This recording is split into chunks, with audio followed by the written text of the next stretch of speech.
اعوذ باللہ من الشیطان الرجیم، بسم اللہ الرحمن الرحیم۔ السلام علیکم۔ آپ تمام زاویہ چشت مرکز تعلیمات کے پیج کو دیکھنے والے حضرات کو میں رمضان شریف کی بہت مبارکباد دیتا ہوں۔ الحمدللہ اللہ کی فضل سے آج ہم دلیل العارفین کی چھٹی مجلس لے کے آپ کے سامنے پیش ہیں۔ ویسے تو ہم ہمارے ورکشاپ کی 7ویں مجلس پر پہنچ چکے ہیں، لیکن کسی مجبوری کی تحت آپ لوگوں تک ہم چھٹی مجلس نہیں پیش کر پائے۔ آج خاص طور پر مجھے دلی خوشی اس بات کی ہے کہ آج 2 رمضان ہے۔ رمضان کی آپ کو بہت مبارکباد ہے، اور آج خاص دن یہ ہے کہ آج حضرت قطب الاقطاب حضرت خواجہ قطب الدین بختیار کاکی جانشین حضور سلطان غریب نواز کی یوم ولادت بھی ہے، تو اس موقع کی مناسبت سے بھی آپ تمام کو اس دن کی مبارکباد۔ مجلس شروع کرتے ہیں۔ جمعرات کا روز قدم بوسی کی دولت خواجہ قطب صاحب کو سرکار غریب نواز کی حاصل ہوئی۔ آپ اپنی زبان مبارک سے قدرت کے بارے میں بات کر رہے تھے۔ شیخ برہان الدین چشتی اور شیخ محمد صفحانی اور درویش بغداد کی جامع مسجد میں جمع تھے۔ زبان مبارک سے فرمایا کہ اللہ نے اپنی قدرت کاملہ سے ایسی چیزیں پیدا کی ہیں، اگر انسان غور کرے تو ایک پل میں دیوانہ ہو جائے۔ یعنی کہ اللہ تعالیٰ کے ایسے کئی راز ہیں اس قدرت میں پوشیدہ، اگر انسان ان رازوں کو جان لے تو اس کی عقل حیران ہو جائے، یا یہ کہہ لیں کہ وہ دیوانہ ہو جائے، کہ مطلب اللہ اس کو جب وہ راز کی پوشیدگی جب اس سے حاصل ہو جائے گی تو اللہ تعالیٰ کی معرفت کو وہ پیمانہ سمجھنے لگ جائے، اور ایسے شخص کو دیوانہ ہی کہا جاتا ہے۔ بعد ازاں فرمایا کہ ایک مرتبہ رسول اللہ صلی اللہ علیہ وسلم نے آرزو کی کہ اصحاب کہف کو دیکھیں۔ حکم ہوا کہ میں نے کہہ دیا ہے کہ دنیا میں انہیں نہیں دیکھ سکے گا، البتہ آخرت میں دکھا دوں گا، اگر انہیں اپنے دین میں لانا چاہتا ہے تو میں لا سکتا ہوں۔ بعد فرمایا آپ نے یاروں کو اس گودڑی پر بٹھاؤ۔ گودڑی یاروں کو لے کر اصحاب کہف کی غار کے دروازے پر، یعنی نبی کریم صلی اللہ علیہ وسلم اور آپ کے اصحاب ایک گودڑی یعنی کہ ٹاٹ پر ایک بوری پر بیٹھے، اور وہ گودڑی آپ کو اڑا کر اصحاب کہف کی گفا پر لے گئی۔ یاروں نے اصحاب کہف کو سلام کیا، اللہ تعالیٰ نے انہیں زندہ کیا اور انہوں نے سلام کا جواب کہا۔ پھر یاروں نے دین نبی ان کو پیش کیا جو انہوں نے قبول کیا۔ یہ سرکار غریب نواز نے اصحاب کہف کا حضور کی رسالت کو اقرار کرنے کا ایک واقعہ بیان کیا ہے کہ انہوں نے بھی دین محمدی کو اپنا لیا۔ اسی طرح ایک واقعہ حضرت ابو طالب اور حضرت عبداللہ اور حضرت دائی حالمہ حضرت آمنہ رضی اللہ تعالیٰ عنہما کے بارے میں ہے کہ حضور نبی کریم صلی اللہ علیہ وسلم نے اللہ تعالیٰ سے یہ عرض کی کہ یا بار الہ، میرے والدین تو میرے اعلان نبوت سے پہلے ہی دنیا فانی سے رخصت ہو گئے ہیں، تو میں انہیں اپنے دین میں کیسے لے آؤں؟ تو یہ بات کو حضرت خواجہ بندہ نواز گیس الدراز کے ملفوظات میں درج کیا گیا ہے، جسے ہم روح تصوف کے نام سے ایک کتاب ہے، اس میں باتیں ذکر ہیں جو خواجہ بندہ نواز کی میرا خیال ہے صاحبزادے نے تحریر یا ترتیب فرمائی تھی۔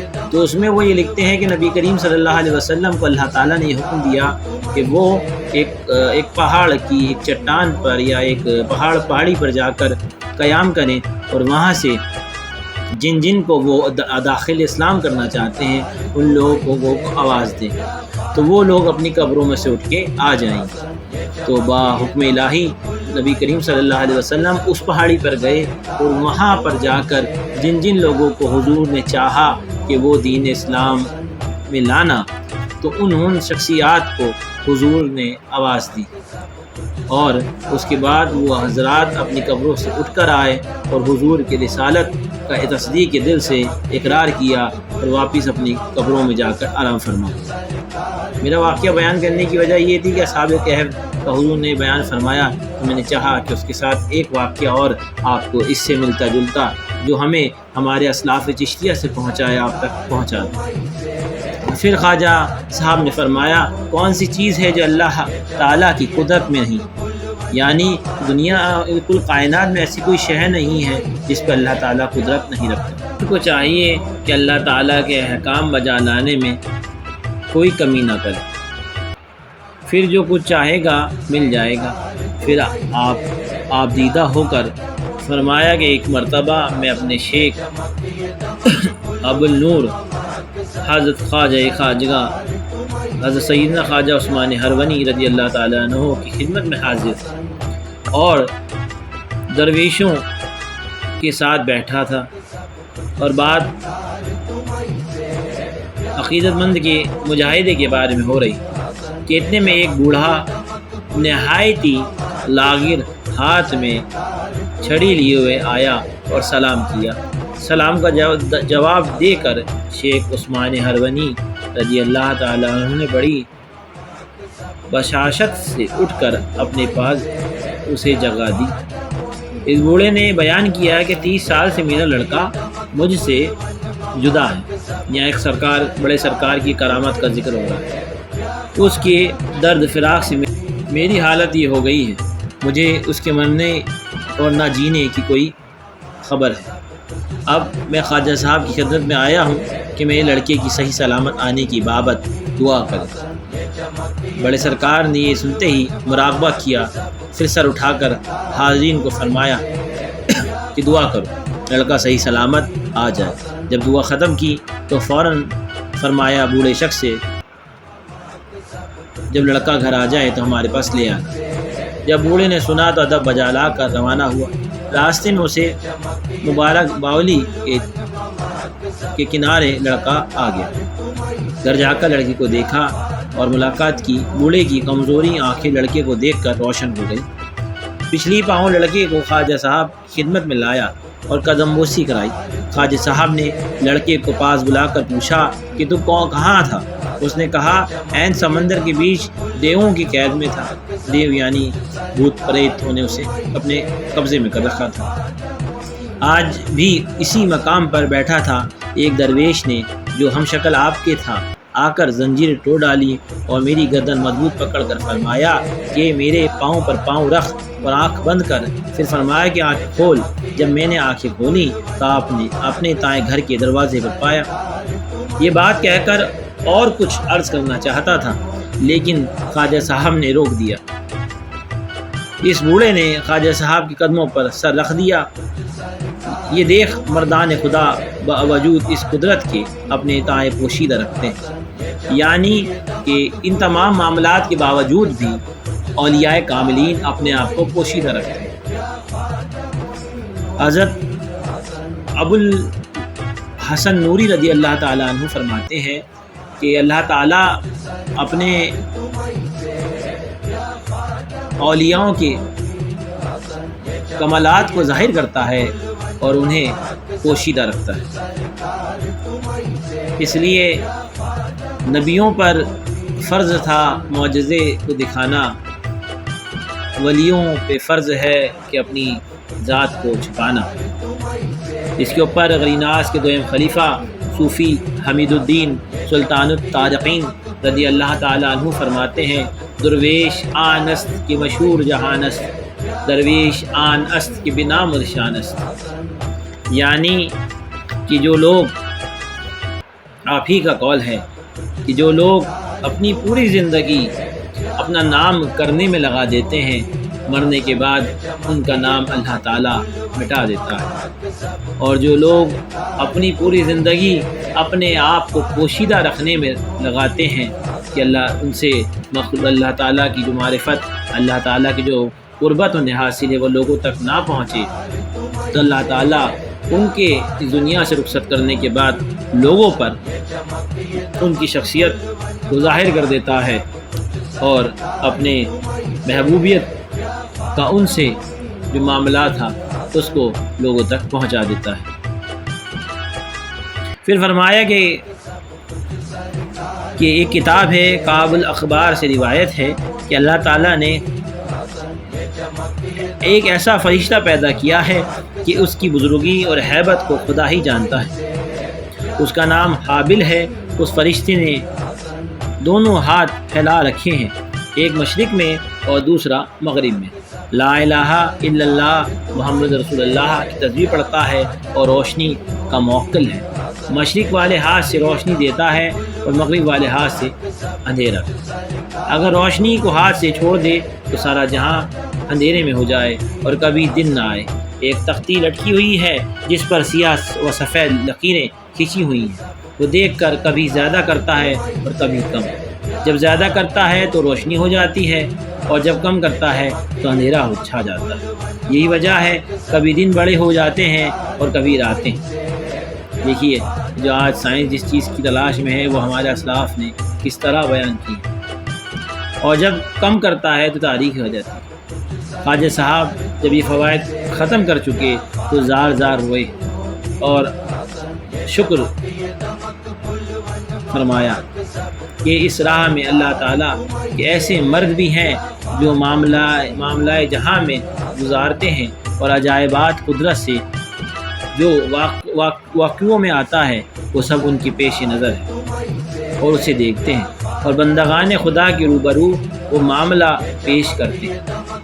بعد اس موقع پر فرمایا اللہ تعالیٰ نے ایک اور فرشتہ ایسا اس قدر ہیبت والا بنایا ہے کہ اس کا ایک ہاتھ آسمان میں ہے اور دوسرا زمین۔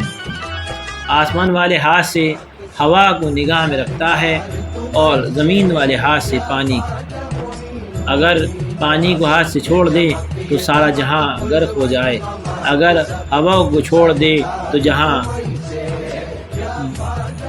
بلاؤں میں ہو جائے۔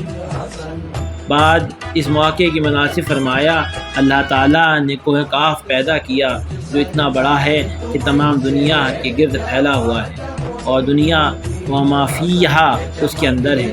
قرآن شریف میں لکھا ہے، رسول اللہ صلی اللہ علیہ وسلم نے اس کی تفسیر یوں بیان فرمائی ہے کہ اللہ تعالیٰ نے ایک فرشتہ پیدا کیا ہے جو اس پہاڑ پر بیٹھا ہے، اس کی تسبیح یہ ہے لا الہ الا اللہ محمد رسول اللہ۔ اس کا نام فرتعیل ہے اور وہ اس پہاڑ کا موکل ہے، کبھی وہ ہاتھ بند کرتا ہے کبھی کھولتا ہے۔ زمین کی رگیں اللہ نے اس کے ہاتھ میں رکھی ہیں۔ جب اللہ تعالیٰ زمین کو تنگ کرنا چاہتا ہے تو فرشتے کو رگیں کھینچنے کا حکم دیتا ہے، جس سے چشمے خشک ہو جاتے ہیں اور نباتات نہیں اگتی۔ جب فراخ سالی کرنا چاہتا ہے تو رگیں کھولنے کا حکم دیتا ہے، جب خلقت کو ڈرانا چاہتا ہے تو رگوں کے ہلانے کا حکم دیتا ہے، جسے زلزلہ کہتے ہیں۔ پس جب حکم ہوتا ہے زمین ہلتی ہے۔ بعد ازاں فرمایا کہ میں نے شیخ الاسلام خواجہ کل خواجگاں حضرت خواجہ عثمان ہرونی اور شیخ سیف الدین بخرزی رضی اللہ تعالی عنہ کی زبانی سنا ہے کہ اسرار العارفین میں یوں لکھا ہے کہ اللہ تعالیٰ نے اس پہاڑ کو دنیا سے کئی گنا بڑا بنایا ہے، چنانچہ اس پہاڑ کے پیچھے 44 اور جہاں ہیں، ہر جہاں میں اس کے 400 حصے ہیں، ہر ایک حصہ اس دنیا سے 4 گنا بڑا ہے، پیچھے کوئی تاریکی نہیں اور نہ ہی وہاں رات ہوتی ہے۔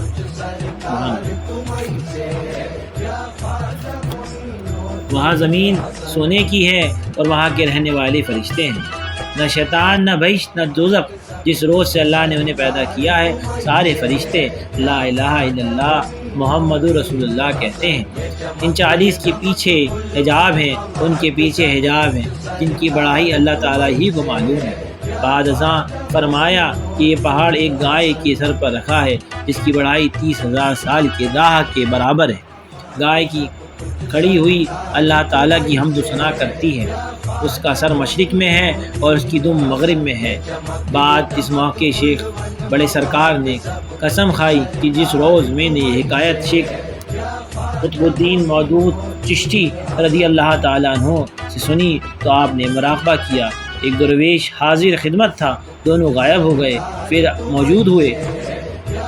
اس درویش نے قسم کھا کر کہا کہ میں اور شیخ قطب الدین مودود دونوں اس پہاڑ کے پاس تھے۔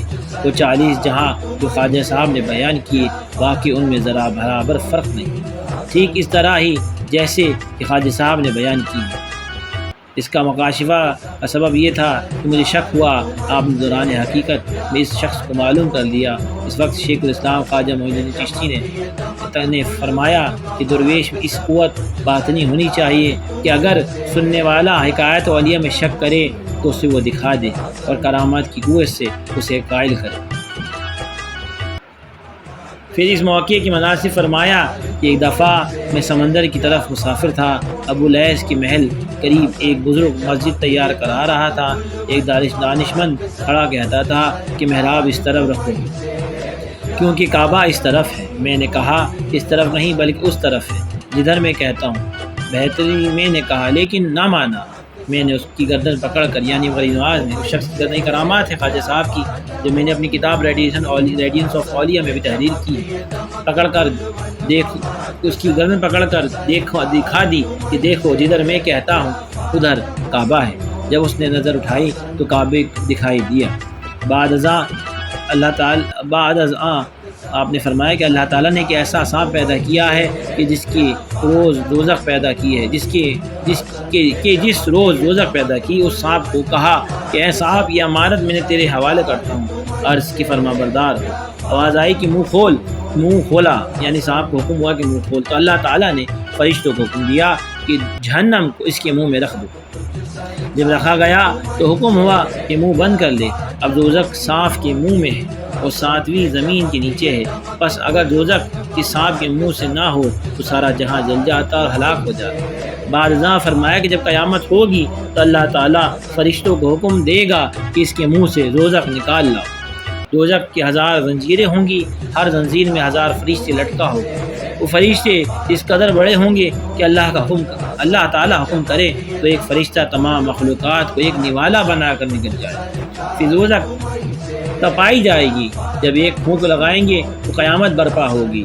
جب خواجہ صاحب نے یہ فوائد ختم فرمائے تو جو شخص اس عذاب سے بچنا چاہے وہ فرما برداری کرے، کیونکہ خدا کے نزدیک اس اطاعت سے بڑھ کر کوئی اطاعت نہیں۔ میں نے عرض کی کہ وہ کون سی اطاعت ہے، یعنی خواجہ قطب صاحب نے غریب نواز سے سوال کیا تو آپ نے فرمایا عاجزوں کی فریاد درسی۔ دیکھیے سرکار غریب نواز کا سبق کیا ہے، اور آج اسلاف چشتیہ کو انہی سبق پر عمل کرنا چاہیے۔ اور یہ تعلیمات چشتیہ اصل میں تعلیمات اسلام ہے، اور یہ غیر قوموں تک پہنچانا چاہیے کہ ہمارے اسلاف نے ہمیں کیا تعلیم دی۔ سرکار غریب نواز نے فرمایا عاجزوں کی فریاد درسی اور حاجت مندوں کی حاجت روائی اور بھوکوں کو کھانا کھلانا، اس سے بڑھ کر کوئی نیک کام نہیں۔ جب خواجہ صاحب ختم کر چکے تو خلقت اور میں واپس چلا آیا۔ الحمدللہ ذالک، الحمدللہ آج بڑے دنوں کے بعد 6ٹھی مجلس مکمل ہوئی ہے۔ اللہ تعالیٰ ہمیں ان معاملات پر عمل کرنے، تعلیمات پر عمل کرنے کی توفیق عطا کریں اور ہم ان چیزوں کو اپنی زندگی کا حصہ بنا سکیں۔ یہ تمام راز و نیاز کی باتیں ہیں جو ہمارے اسلاف نے ہمارے لیے پوشیدگی کے کچھ مرحلوں کو ختم کر کے ہمارے لیے ہماری نظروں کے سامنے لانے کے لیے بیان کیا ہے۔ اگر ان کے ذریعے ہم اس راہ کو اختیار کر لیں تو بے شک اس میں کوئی شک نہیں ہے کہ اللہ تعالیٰ کی معرفت، اللہ تعالیٰ کی راہ ہمیں حاصل نہ ہو۔ آج کے لیے بس اتنا ہی۔ خواجہ صاحب کے معاملات وہ معاملات ہیں کہ جن کے بیان کل کائنات میں کوئی نہیں کر سکتا۔ آپ نائب النبی ہیں، آپ عطائے رسول ہیں، آپ سلطان الاولیاء ہیں، آپ غوث الرضوان ہیں، آپ قطب المشائخ ہیں، اور زمینوں آسمانوں کے تمام غوثوں کے آپ رضوان ہیں۔ نائب النبی عطائے رسول ہیں، یہ لقب آپ کو نبی کریم صلی اللہ تعالیٰ علیہ وسلم نے بذات خود دی۔ دنیا میں کوئی بھی اولیاء اس مقام پر فائز نہیں ہے کہ جسے نبی کریم صلی اللہ علیہ وسلم نے ایسے القاب اپنی ذات سے نوازے۔ اس کے علاوہ اللہ تعالیٰ نے آپ کی دنیا سے رخصت کے وقت آپ کی جبیں پہ اپنی قدرت سے تحریر فرمایا، ھذا حبیب اللہ مات فی حب اللہ، کہ اللہ کا دوست، یہ اللہ کا دوست ہے، اللہ کی محبت میں یہ جہاں سے رخصت ہو۔ اللہ تعالیٰ ہمیں ان کی رہنمائی عطا فرمائے اور اس راہ پہ چلنے کی توفیق عطا فرمائے۔ انشاءاللہ تعالیٰ پوری کوشش ہے، 12 مجلسیں ہیں، آج ہماری 7 مجلسیں تو پوری ہو گئیں، انشاءاللہ تعالیٰ کل پھر ایک نئی مجلس لے کے آپ کے سامنے حاضر ہوں گے. تب تک کے لیے خاص طور پر ان بہترین اعلیٰ مبارک دنوں میں ہمیں دعاؤں میں یاد رکھیں. وآخر الدعوانا الحمدللہ رب العالمین. السلام علیکم ورحمۃ اللہ.